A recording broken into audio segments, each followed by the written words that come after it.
Yeah, put those phones down. I That could probably be said for tons of different areas in our life, especially at the pool. Put that phone down. Your top priority is that kid, those kids, whoever you're there with, right?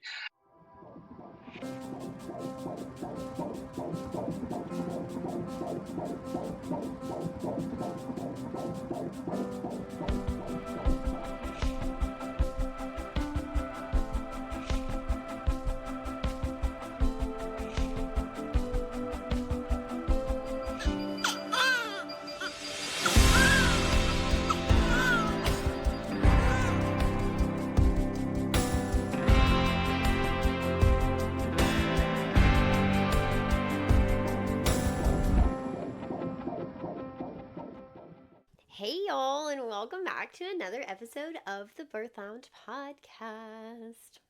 All right, today's episode is all about water safety. I know, kind of out of left field, right? Not really my typical content because what's water safety when your baby is still on the outside?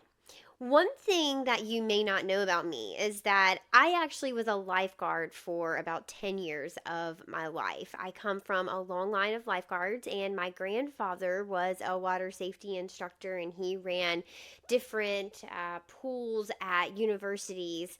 And he has just a long history of like being in the water safety world. You can do like professional witnessing for juries and for courts, and he has helped write American Red Cross books for training lifeguards, and he consults with different like water parks and hotels that are putting in pools. There's all sorts of things in the water safety world that I was exposed to growing up, and for a brief moment in time, well, for 10 years, I thought I really loved being a lifeguard, and there was a brief moment in time where I thought, wow, is this something I could do for the rest of my life? And while it wasn't something that ended up being a long term career for me, it is something that is very much ingrained in who I am.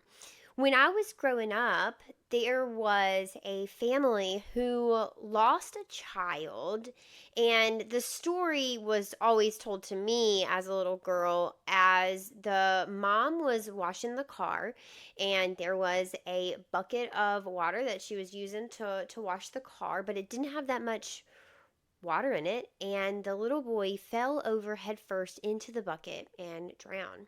Now that stuck with me. So when I became a lifeguard, it kind of reiterated and re-solidified, reinforced in my brain about how quickly drowning can happen, and also how little water is actually needed to compromise a child's airway and respiratory system. Drowning is super scary, but it is fortunately one of the things that is scary but preventable. There are a lot of things that we can do to keep our children safe around water, and I find that in a lot of American homes, that conversation is either being tiptoed around because it is something scary, or we just don't know that we should be having it. When you think about your child's exposure to water, you may be a family that doesn't visit the pool often, or the beach is not really your scene. But you also have to think about things like going on vacation where you may encounter unexpected water, a river or a stream, the bathtub in your home, the story like the little boy from my hometown of, a bucket of water that your child comes across. We want your child to have the knowledge to be safe around water, and we want your home to be equipped with fail safes that if your child does happen upon water, they're protected. Okay, you guys, water safety, very clearly important. It starts with early education of not only yourself, but your child as well. Today, I'm so excited to be being joined by Tyler Bradshaw, who is the owner of Aqua Tots in Norwood, Mass. Now, I was introduced to Aqua Tots because we have a lot of former clients that come back to us and ask about community people and services. And so, one of the most common questions that we get is, do you know of a place that does swim lessons. And so, of course, my team set out to find reputable and safe places that do swim lessons. And if you didn't know, swim lessons come in all shapes and sizes, and there are different approaches, and different swim instructors are going to have their own philosophy and their own approach. I taught swim lessons for many years, and parents also come to the table with their own expectations of what they're hoping their child will learn, but then also things that they don't want their child to, be exposed to, or approaches that they're not comfortable with. So I'm really, really excited to have this conversation. You're going to walk away from today's episode understanding drowning statistics and how often it happens in our country, how you can protect your child by equipping your home to be water safe, but also instilling the knowledge and the confidence in you as parents and the children in your home when it comes to water safety. We're also going to talk about common things that cause drowning. So stick around. You're going to want to understand these. Some of them are within the home, and then some of them are out in a public setting. We'll also cover the different types of drowning so that you can be aware of what to look for and how long to monitor your child if you get into a scary situation in the pool or around water. We'll obviously talk about CPR and swim lessons and so much more. So let's get started with this episode because I'm so excited to get this information into your hands because it's just not anything I've ever talked about before, although it is super, super important. All right, without further ado, Tyler, welcome to the show. Hey there. Thanks for having me. I really appreciate the opportunity to talk about water safety. Really excited. Yeah, absolutely. I was just telling you that I've never covered this topic before on the podcast, which is really surprising Yeah. considering my background, although that was a long time ago, but it is still just a piece of once you are in water safety, it's like something that just stays with you. It's a core piece of who you are. And I'm very excited to bring this to our audience. I had put out a question box previously, and our audience had some really wonderful questions. And one of Cool. the overwhelming senses that I got is that parents know that it's a thing and it is really scary, but I don't know that it's something that a lot of families are putting a lot of thought into. And you and I both know how important water safety is. So I'd like to start before we dive too far into the conversation with maybe some quick drowning stats that parents should be aware of. This will help set the stage for why water safety is so important. Sure. Yeah. And I appreciate that. You're right. It doesn't get the year-round buzz that some of the things tend to get. In May, it's Water Safety Month. We're always talking about it there. You start really thinking about it in the summertime, but you're right. It's a year-round thing. It's an ever-present thing. Kids see water all the time. So I'm sure most people know drowning is the number one cause of death among children's ages 1 to 4, and the second leading cause of death between ages of 5 and 14. So heavy fact to start with, but that's what we're here to do today, right? Is really talk about it. Participation in formal swim lessons actually can reduce the rate of drowning by 88% in kids who Wow. are ages 1 to 4. So just that, it doesn't even say what swim lesson has to be. That acclimation is a good swim lesson, right? 69% of children younger than age 5, this is an interesting one, were not expected to be at or in the pool at the I time of their saw drowning. that. I Isn't saw that that wild? stat. Yes, and I saw that Hmm. even more of those children, a higher percent of that number was last seen in their home. Like the parents had Hmm. just seen them. And Sure. then I think it just shows how quick it happens. Yeah. And yes, oh my gosh. Okay, sorry to interrupt, but I saw Yeah. that and my mouth dropped to the I know floor. it makes my hair stand on end. It really does. It's the old adage of like, it happens when you're least expecting it type situation. The American Academy of Pediatrics now recommends swim lessons as young as 1. They've lowered that recommendation, but a lot of programs start like here at Tots. We start as young as 4 months. The earlier you can get a kid in the water is the recommendation, but definitely by 1, just to start building that building block. I think it's important to note. We'll talk a little bit later, but we talk drowning, but there's also non-fatal drowning. Non-fatal drowning can range from no injuries to serious injuries. So it's an important part of the water safety journey that we talk about here all the time, but it can look different. Drowning can look different from case to case. I think it's interesting to point out that children with autism are 160 times more likely to drown than children without it. I have a huge place in my heart in our program. We have an adaptive program for kids with special needs. So I just want to put that out there because we can't run from those numbers. We can try to fix those numbers. That's the goal. And then Swimming pools. Most children ages, and then it only takes 1 to 2 inches of water for a child to be able to drown in it, depending on their size and their age. Scary facts, but those are the cold hard numbers. So I'm glad we get to talk about it today. We can raise its level of consciousness in the common conversation. So I'm excited. Yeah, I appreciate it. Yeah. So drowning is very scary. We talked about that. And I think that I agree with you. Instead of being scared of it and running from it, because it does happen so often and when you least expect it, raising your awareness of how to prevent drowning, I think, is really the key. So for me, I equate swim lessons for your children and having discussions about drowning prevention in your home to CPR, having CPR as a parent. For me, it's a non negotiable. You have a small child in your home, small children will put things in their mouth that increases your risk of, having a choking episode. You need to know CPR. Definitely. Swim lessons are the same thing for me. Can you dive a little bit more into the idea of children are around water all the time? Talk to us about some places that drowning can happen that maybe we haven't thought of, because you had mentioned, yeah, it's year round. And I thought, oh, yeah. One of the best times to do swim lessons is actually in the winter when you have nothing else to do. You're trapped indoors. Sure. Come on and get in a heated pool and teach your child swim lessons so that in the spring they're ready, right? They're already pool ready and you don't have to do the work to get them there. Talk to us about the places that maybe drowning Sure. happens that we're not expecting. Yeah, great question. We do a lot of water safety presentations. And so sometimes we engage with the kids asking them, like, where do you see water?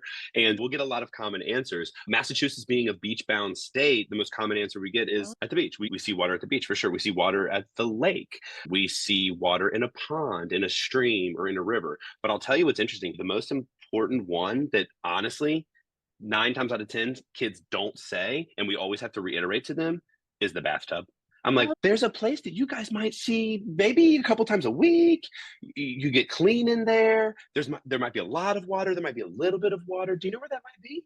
And then sometimes they really put it together. The bathtub or the shower. The kids are in a bath or a shower a lot, and that access to water, like I said earlier with that stat, you only need 1 to 2 inches. If a kid doesn't have the skills and they go face first in 2 inches of water, it might as well be fully submerged head. Water in tons of different places, sometimes where you're least expecting it. Yeah, that's so scary, and Mhm. it's fast. It's fast. It's less than a minute, you Sure. guys. We have to Yep. really be there on top of it to right the situation. Yeah. Okay, you had mentioned different types of drowning. We've got fatal drowning, Yep. non-fatal drowning. We also get a lot of questions about dry drowning. Can you talk to us Sure. about the differences of all of those? Yeah, for sure. So dry drowning is a common question that we get here too.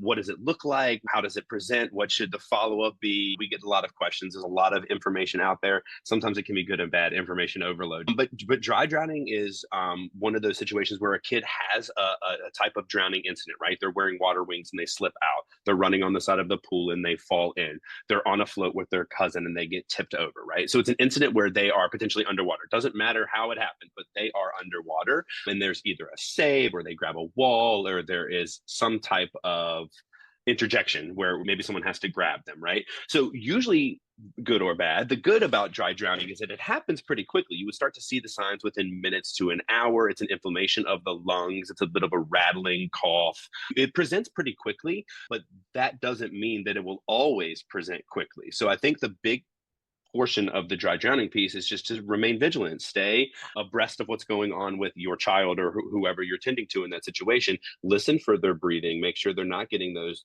shallow breaths. Listen for the rattling of what could be potentially water in the lungs. If you have questions, go see your doctor. It's definitely, you hear about it because it happens. It's not super common, but if you don't stay on top of it, it could become something a little bit bigger and that inflammation could grow into a much larger problem. Yeah. And then the fatal versus non-fatal, is that truly just as straightforward as fatal obviously equals a death and non-fatal is Unfortunately. something that you're survived? Correct. So non-fatal would, be thankfully that they're still with us, but that is when you do run the risk of potentially issues after the fact, whether or depending on how long they were underwater or what it may look like after the situation. But those non-fatal incidents are where you run the risk of seeing dry drowning, usually. Yeah. Would you say that for that monitoring period that we're still watching and monitoring their lungs for 24 hours after that incident is a Definitely. good Mhm. amount? And if anything what if it takes off, call your pediatrician, but if we're Mhm. good at 24 hours, then we can assume that they're good. Is that kind of the idea? Yeah, that usually is the consensus. And so you just remain vigilant there and you're just Sure. paying attention to what. Yeah, sure.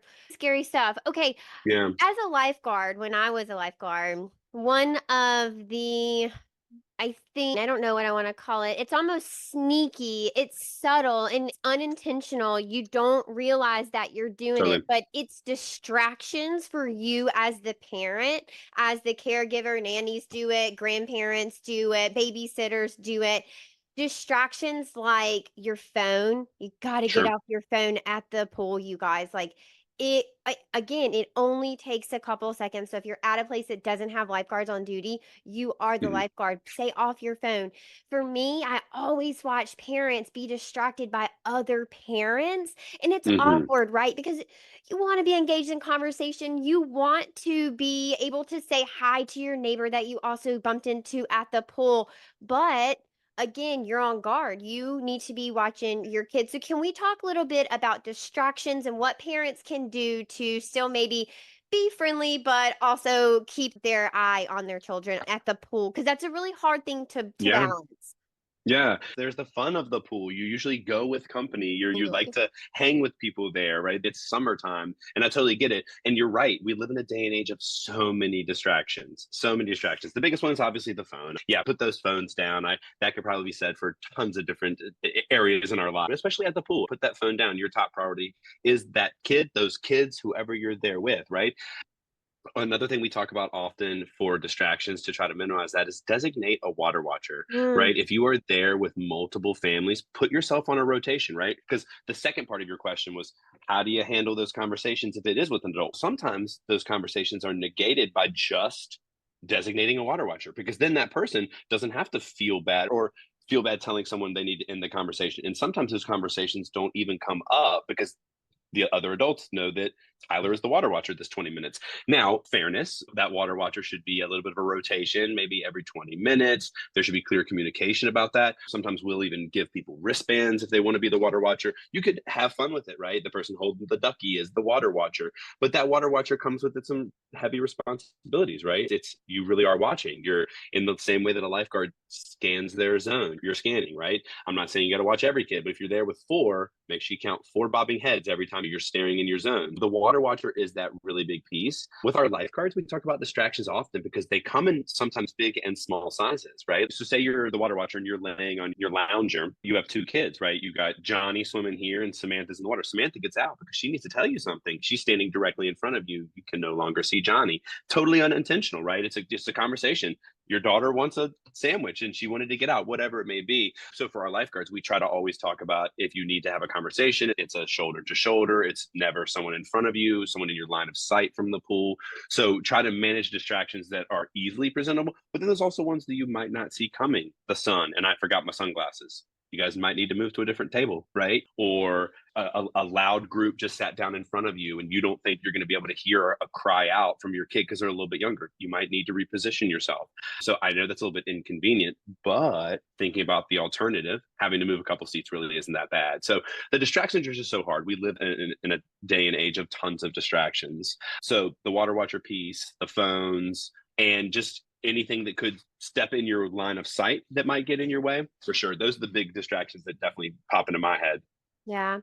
When I think about, I think, communication between adults at the pool, it's also when you have those distractions, handing off that water watcher spot, handing off the person and saying, "Oh, I'm going to get so and so a sandwich.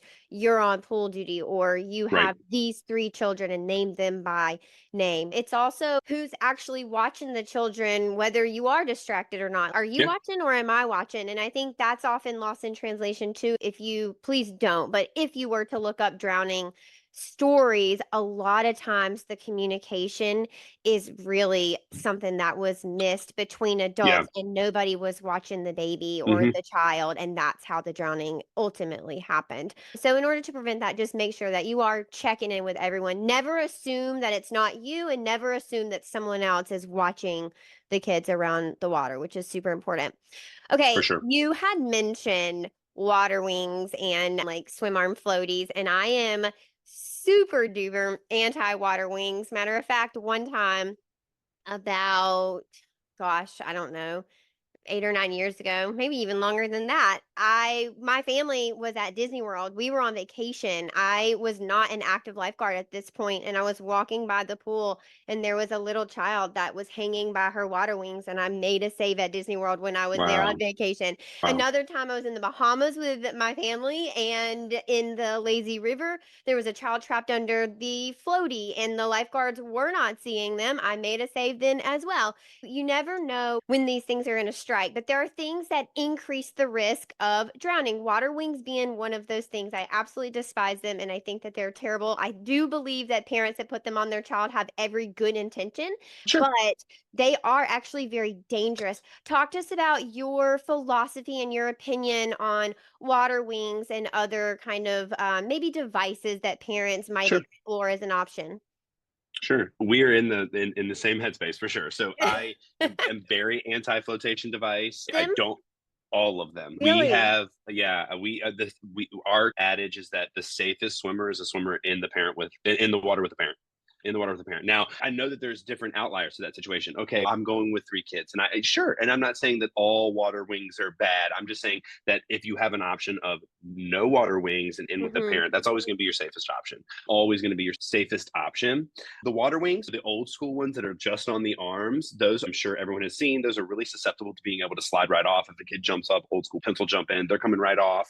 And also, what people don't talk about often with the water wings is the false sense of security that it gives a kid. It's great that they can feel themselves bobbing and they're slowly moving their feet and it feels like they're kicking, but that's not swimming. And when they get into the water, they think that they can swim, which is sometimes more dangerous than a kid who's fearful. A kid who thinks they Mm-hmm. can swim but cannot swim is a kid who will jump right in, or a kid who Mm-hmm. will walk off a bench, or a kid who will go down to explore the pool when you're not watching because they think they can swim.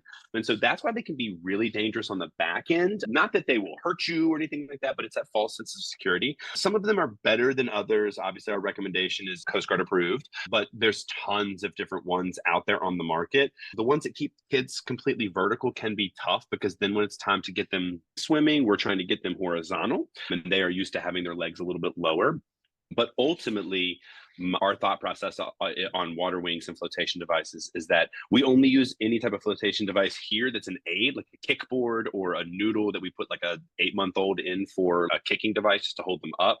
But other than that, our recommendation is to just be in the water with the kids if you can. And that goes back to breaks. That goes Yeah. back to communication, that right, because no, and it's something you got me thinking when you said it about the communication. It also goes back to knowing your own capacity, right? Hey, I can water watch but only for the next 10 minutes. I got to take a break. You got to communicate that, right? Just like it goes with the water wing, it's all about communication with the kids and with the parents that you're with, and knowing your own capacity. If you're going to be one person with 3 non-swimmers, yeah, you might have to figure out a rotation, a way to take breaks, or introduce some safe alternatives. And that's totally okay. You got to do what works for you. And that's what's Yeah. important to know. But it's also a little pulse check for yourself. Can I do this? What do I need? Am I going to be able to do it? So it's that internal communication and communication with who you're there with. Um, that's our thought on floaties. Yeah, cool. It feels very aligned to me. Yeah. I don't know that I consider myself anti all flotation devices, but you do bring interesting points. There are pros and cons to every choice of kind of those additives, those tools Mm-hmm. that you have. And just as long as you're willing to basically help your child unlearn those things and then relearn the right Sure. way at a later date, then that's going to be one of those risk pros cons that you're willing to take on, right? Um, Definitely.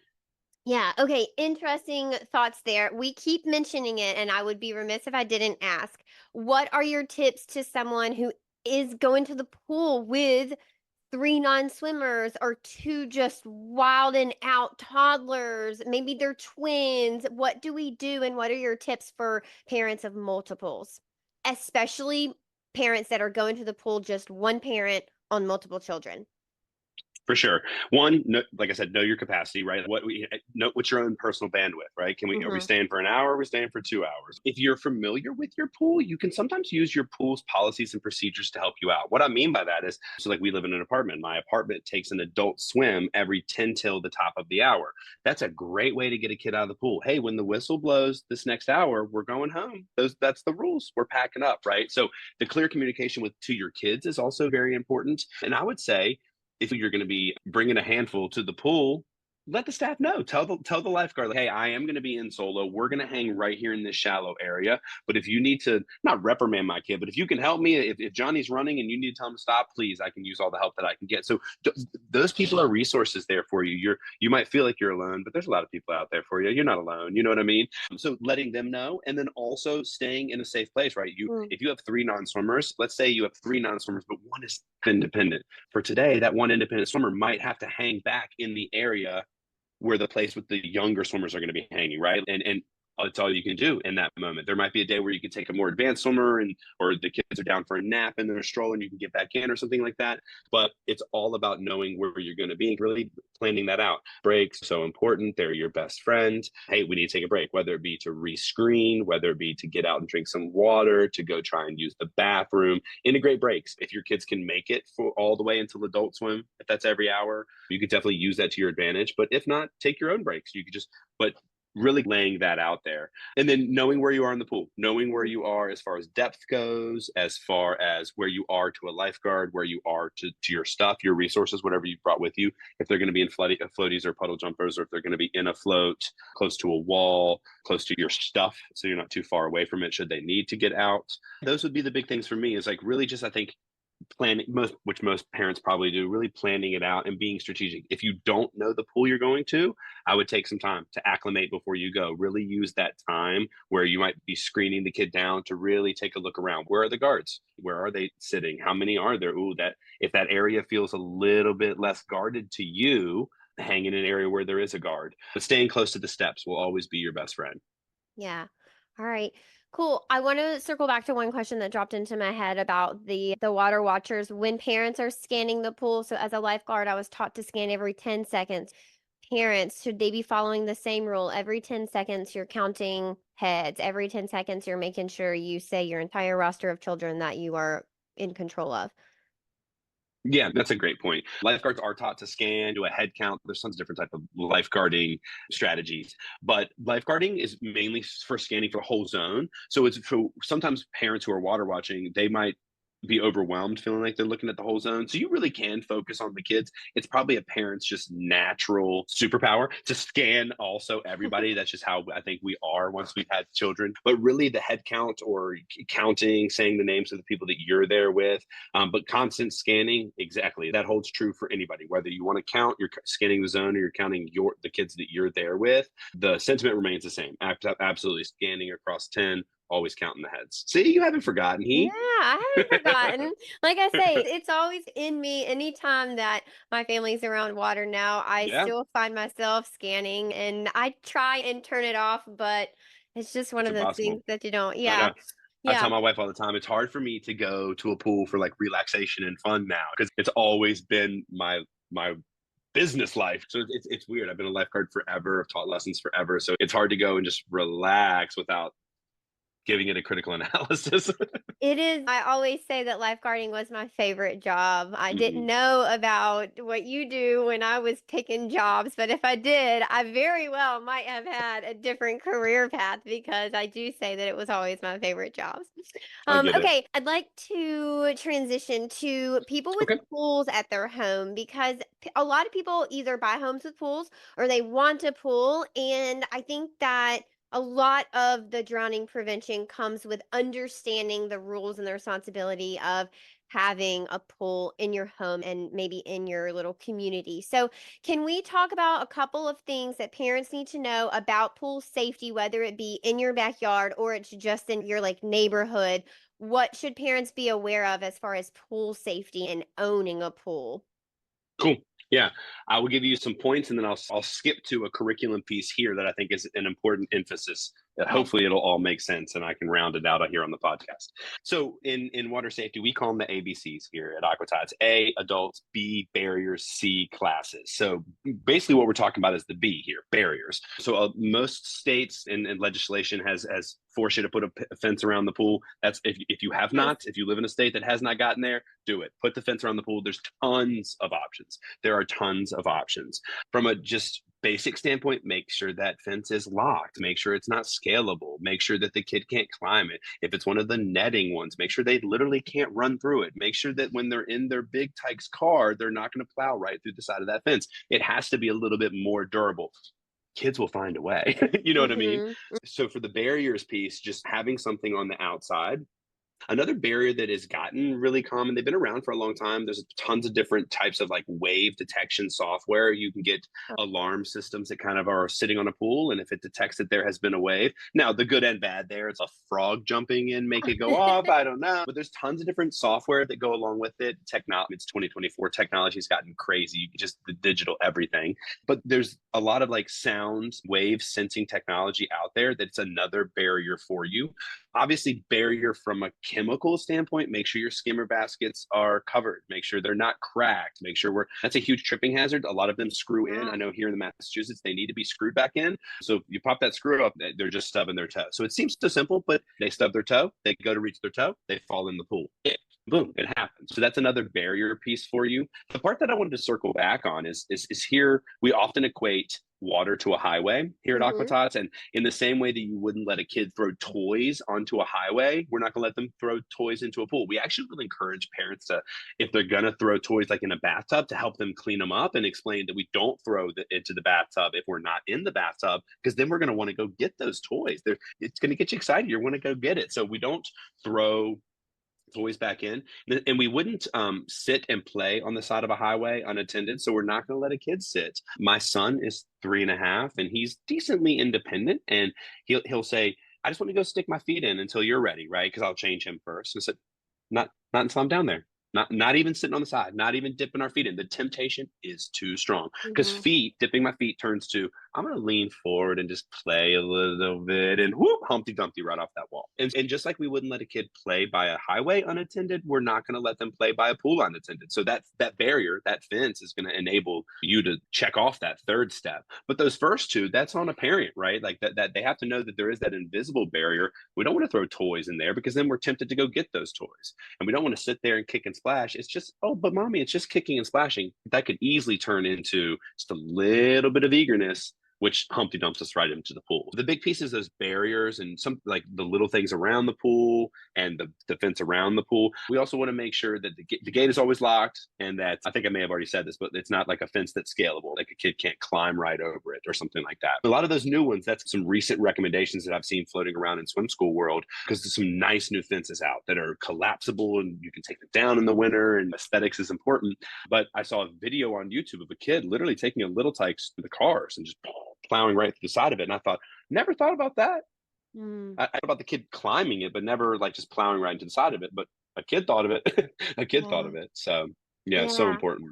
It's like water, right? Like water will always find a way. Yep. Kids will always find a way. And imagine just, oh my God, I Mm, feel gutted now thinking I did the right thing. I put a yeah. fence up and it didn't do its job because Hmm. I didn't know enough to think about the kind of the durability. So goodness, I'm so Yeah. glad we're having this conversation so people can Yeah. think like that. That's nothing I would ever think about. I'd be like, I put up a fence, that was the Yep. rule. Into oh my gosh, I'm so glad we're having this conversation. Okay, Hmm. we've talked about CPR too. Pool covers are another thing, but I think one thing that you and I both agree on is the best drowning prevention is actually teaching your child to swim. Totally. It really is the best, and it's not going to happen overnight. It is a process. It's not a one summer process. Typically, they need practice. Children are Definitely. learning things, right? Their bodies will get bigger from summer to summer. They have to relearn, not relearn everything, but they need to practice those skills. They didn't swim all winter. Let's talk a little bit about why it's so important that our children get swim lessons, other than everything that we have already chatted about. And I don't know if there is anything else, but just when you hear a parent say, I don't know, like, why would we need swim lessons? We don't have a pool in our backyard. We don't really ever go to the beach. What's your answer for parents when maybe they're on the fence about deciding if swim lessons is important to their family or not? For sure. And that happens a lot. We'll get people who are just on the fence for a multitude of reasons. And I could give you a phrase that I love, which is that the world is 70% water and kids are Mm, 100% curious. But it's that exact, it really is the reason why we encourage it. From a why should I get started so young standpoint, it's muscle memory, right? When a kid mm, is in the womb, they are used to closing their epiglottis. We'll talk about this later, but they are used to it. So if you can get a kid in between 4 and 7 months, they will naturally, even with their mouth open, close that epiglottis because they're used to it in the womb. So there's the reason to start early, is because you can just build on that muscle memory that they already have, which is super exciting. And then it's just acclimation. The more you do it, the easier it will be, the more comfortable they will be. Fear is an interesting thing as it relates to swim lessons. Fear, we all know fear, it can be crippling sometimes, right? So we often see that a kid about 3 and a half, cognitively, they start to understand the fear that is associated with water, right? A 3-year-old that doesn't know the giantness that of water and what it can do doesn't have the scared fear that you see. They have the fear that might be something unknown. They have a mm, fear that I don't want to leave mommy. Those are different mm, types of fear. You get a kid who has not been in the water before, coming in at 4 or 5, they're fearful. They are scared. They can articulate the word drown. They understand that it is something that could hurt them bad. So what's tough, can it be overcome? Absolutely. The point, you're never too old to start. I want your audience to hear that loud and clear.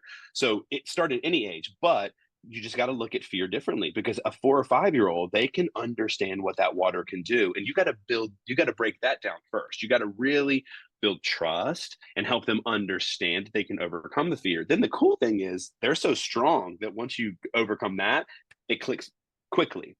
But as a 3-year-old, and starting them younger, you can get ahead of that fear, get them comfortable with the water before they ever become fearful. So our big thing is, the more you do it, acclimation, breath control, those are the obvious ones. The not so obvious one is really trying to beat that fear, because you get a kid in at 2, get them comfortable going underwater, they will never have that huge, they will learn as they get older and they will understand what it can do, but they will also know that they don't have to be fearful of that, because they can go underwater and they have that confidence behind it. So that's why we really encourage them to start young, because ultimately kids are smart and they get it. Like, they get it.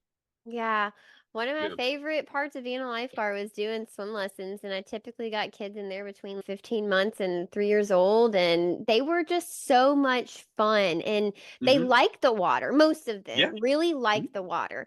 Okay, I think a lot of people have questions about what would a swim lesson look like for a 4-month-old, right? What Sure. does it look like for a baby? So I would like for us to maybe go through each age group, and we can Okay. start at our babies, and I can step Okay. you through our different age groups if you are Sure. okay sharing what that would look like so parents can know what to expect. Does that sound good? Totally. Cool. Let's work through it and see what we got. Cool. So our first two level, like I can give you here specifically, it's worth noting I've been teaching swim lessons for 20 years and I've taught tons of different curriculums. Obviously, I love the Aqua Tots curriculum, but I can give some comparison, you know what I mean? And as it relates to the young kids, I can give you what we do here, but it's pretty similar in most places. When you're getting in for a parent taught lesson, there's going to be student objectives and there's going to be parent objectives. Parent objectives might be how to properly hold my child, which hold is appropriate during which skill set, right? Here at Aqua Tots, we are a pro submersion school. So we introduce the idea of breath control on the first day. So for us here in levels 1 and 2, you're getting lots of breath control, lots of breath control. We do it through a process of what we call stimulating the epiglottal reflex. So there's a lot of science behind it. It's a bunch of cues of lift and lower stimuli, but we're doing that as early as 4 months. So not in a scary or intimidating way. Ultimately, the cool thing about parent taught lessons, if you're fearful, if this someone's listening, I'm scared, I don't want to have to get in and do that. Remember, it's a parent taught lesson. You're in charge. You're holding the baby. You know what I mean? Like, we're encouraging you. We're going to explain why we're doing this and we're going to get you comfortable being able to do it. So the breath control piece is huge in all of our lessons. In level 1 and level 2, we don't see tons of Michael Phelps and Katie Ledecky. We're not seeing, but we do see kids can start as young as 4 months. We see tons of progress. What does progress look like at that age? Independent rolling onto their back in some instances, sometimes even rolling back to their stomach by the time they get to 30 months. But we will encourage that rollover as a safety piece. Here at Aqua Tots, we work a lot on grip strength. So they got to be able to turn and return to the wall, get back to the wall, hold on to the wall. Show me they can cup that coping for at least 5 seconds. So they get a lot of wall skills. They're getting back float. They're getting kicking, whether it be over the shoulder or in a noodle boat.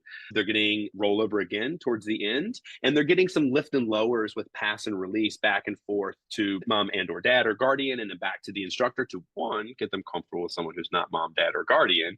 And then also to just another reinforcement of the breath control piece. So the big ones for level 1 and level 2 are that student objective, parent objective. So you're both getting good goals and you're learning things and able to ask good questions. But the big ones would be breath control, front float, back float, submersion, obviously, and then the rollover with the big safety pieces. And Go ahead. what is the age group for level 1 and 2? 4 months Yeah. to 30 months? So the level 1 is 4 months to a year, right? When you celebrate your first birthday, we graduate. And the level 2 is 13 months to 30 months. And then, yeah, right at 30 months, 2.5, they go straight into level 3. And what does that entail? Cool. Level 3 here is comfort. Comfortable floating on your back, comfortable floating on your stomach, comfortable with breath control, comfortable with depth perception. So getting an object off the bottom of the pool. And then we teach elementary backstroke, which is, we call it chicken star rocket. So that's a recovery stroke. So if a kid is able to roll over onto their back, which we teach them, the most non-exertional stroke available is the chicken star rocket, the elementary backstroke. So essentially, from a safety perspective, we're not only teaching kids to swim, we're teaching them to be safe around water, but we're also teaching them how in an emergency to buy themselves some time until somebody can get there. Because sometimes that's the name of the game. Kid doesn't have to be able to swim. Can they roll to their back and get breath and give a lifeguard an extra 30 seconds? Sometimes that's everything they need. So here we're working on that chicken star rocket, which is a non-exertional propulsion on their back, elementary backstroke. But again, the breath control is the huge piece. We're really stimulating that epiglottal reflex to work on being able to it's not just closing your mouth, it's closing that flap of cartilage to make sure, even if your mouth is open, that water's not going to get into your lungs. Yeah. Yeah. Okay. And the next step, when do you graduate that class and move up? Great question. So level 1 and level 2 are all age based. Level 3 through 8 are all skill based. So from Oh. level 3, like I said, 2024, if you don't adapt with technology, the wave is going to crash into you. So we are technology focused. It's propelling us into the new age. We have an app. It's a different story, but all of our progress is tracked on an iPad. So my instructors are in there with iPads and they're tracking his progress. And as soon as he masters all the skills, it gets updated and you graduate, you go to the front desk. So level 3, there's certain, mastery skills we have to see to be able to master them. But the big things for level 3 is you do start to see a little bit of independent swimming. And then level 4, that you start to see even more independence. In level 4, we really take a hands-off approach. They should be essentially moving from kick scooper to freestyle. We start teaching them to pop up and get a breath. We start introducing backstroke kick, backstroke arms. And then the same standard procedure. They graduate from 4, they go to 5. We start introducing breaststroke kick. They go to 6, we start introducing breaststroke arms and butterfly. 7 and 8, all the way to swim team. We can take them all the way through flip turns and all of the strokes. We don't dive here, but we get them all the way ready for a competitive swim team if need be. That is Which is pretty cool. amazing. Yeah, that is Mhm. pretty cool. I guess at what age or is someone expected to be in that kind of 7, 8 class? What's your typical age of that class? It all depends. I don't want to give you the answer like it all depends on the kid, which is true. But if kids are coming multiple days a week and they are working hard, you can see a 6-year-old in that level. We've also Wow. seen 10-year-olds in that level. We always think it's interesting when we see 3-year-olds in level 4, just because it's rare, but it's also a testament to that kid's hard work, because it's a lot of work to get to level 4. And we have about 4 or 5 kids who are 3 years old in level 4 right now. So it's a testament to the parents getting them here and the kids working hard and the instructors, but it can be done. So every kid is different in that sense that, like, people's schedules are busy. If you take 2 weeks off, you're going to see that. But yeah, the levels sometimes correspond to age, but since it's based on skill, it's a mixed bag. We got some, I would say 7 to 10 probably in there. That is amazing. That's awesome. Are there lifeguards at the pool when Yep. swim lessons are going on? Yep. Here in Massachusetts, we have lifeguards at all times. A lot of our instructors are certified lifeguards. Me and my aquatics manager were LGI, so we can certify our lifeguards here. But yeah, we have lifeguards always. We also have deck supervisors who are present. So there's usually a lot of people on the pool deck, which is good. Yeah. And how long are we expecting parents to be in the pool? And what class are parents no longer in the pool doing that active piece Yep. with their kiddo? Level three. Level Mm. three is when the parents can get out of the water. Another good thing about level one and level two is it doesn't have to be the same parent every time. We encourage Mm. anyone who's going to be on that water safety journey, come take a class. Grandma's in town for the week and she's going to have baby at the pool. Come take a class. You're gonna learn so much just in one that you should take that class. But yeah, at 30 months, we get parent or guardian out of the water, and then it's just child with the instructor. And then what's the ratio? Is it a 1-to-1 ratio or a 1 to 2, Four 3? to one. So it's Four a to four one to one ratio. ratio.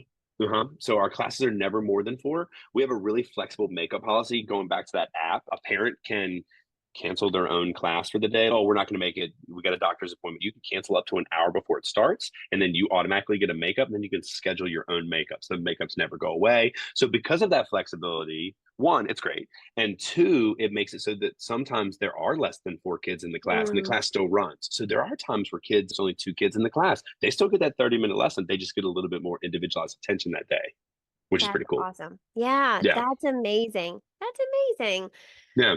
All right. I think that maybe all of my oh no, I do have more questions. Sorry. Go Okay, for it. so I No, think go. my first last question is if we're not interested in having a little Michael Phelps and we just want our child Sure. to be able to swim appropriately. So I was trained by the American Red Cross and we were always Hmm. taught in order to have a child that was good to swim, they need to get in the water, have a breath, be able to change position, be able to go underwater, be able to float and be able to swim across the pool.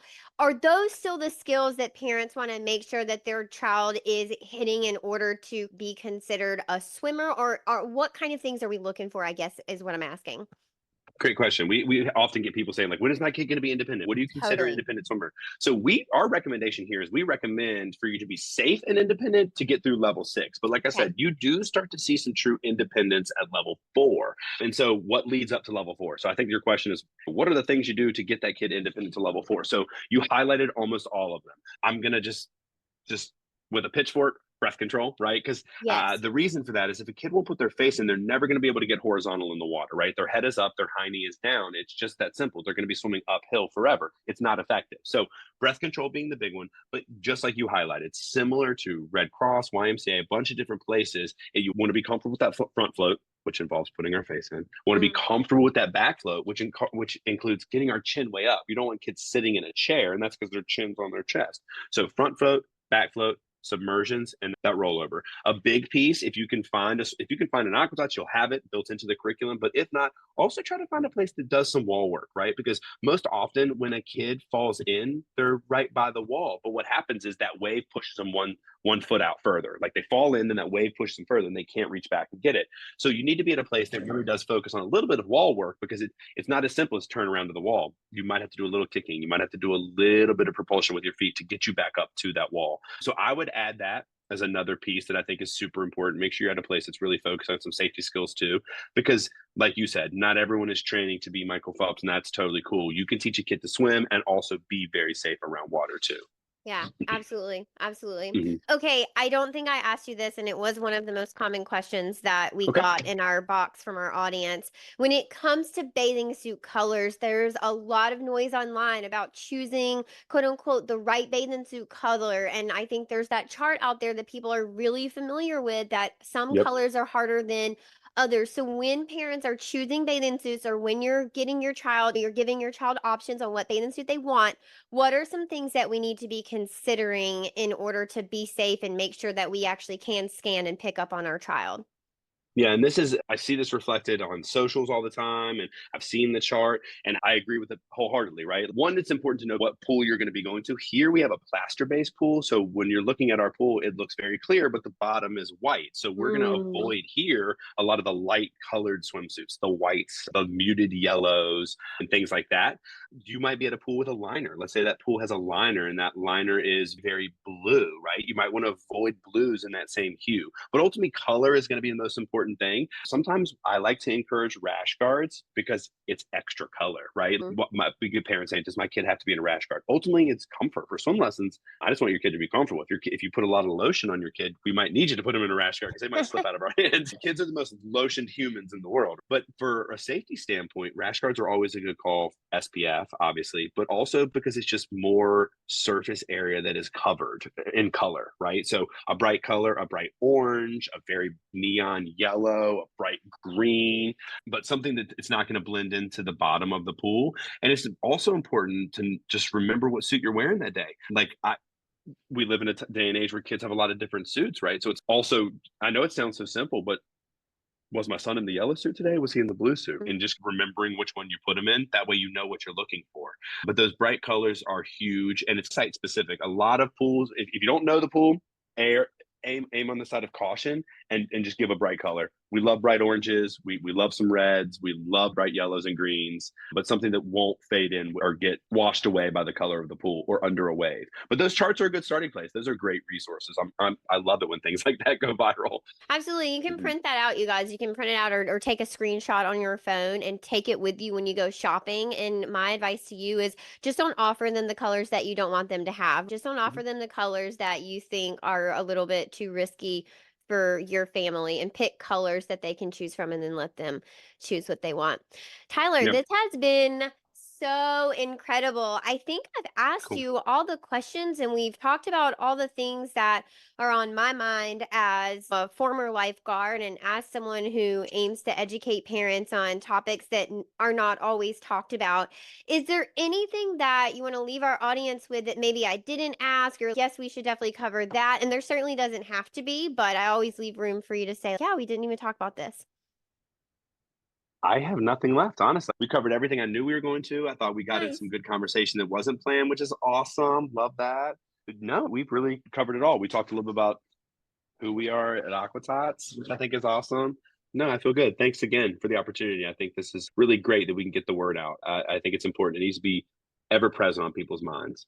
Yeah, absolutely. Like I say, I'm sorry to our audience that I've never covered this before. I can't believe that has happened, but I'm glad to be having this conversation now. And I do think that it's super important. This will obviously be an episode that we air over and over again every year to remind people Cool. on how we can prevent this very common but preventable Definitely. unexpected and unintentional death of our children, just to make our home a little safer. This has been an awesome conversation. So, Tyler, if anyone wanted to connect with you or they wanted to visit the Aqua Tots in Norwood, or maybe there's teachers out there listening and they want you to come in and do a presentation for their children, if people Sure. don't live in Mass and are looking for Aqua Tots elsewhere, where can people connect with you, with your Aqua Tots, and then with Aqua Tots in general?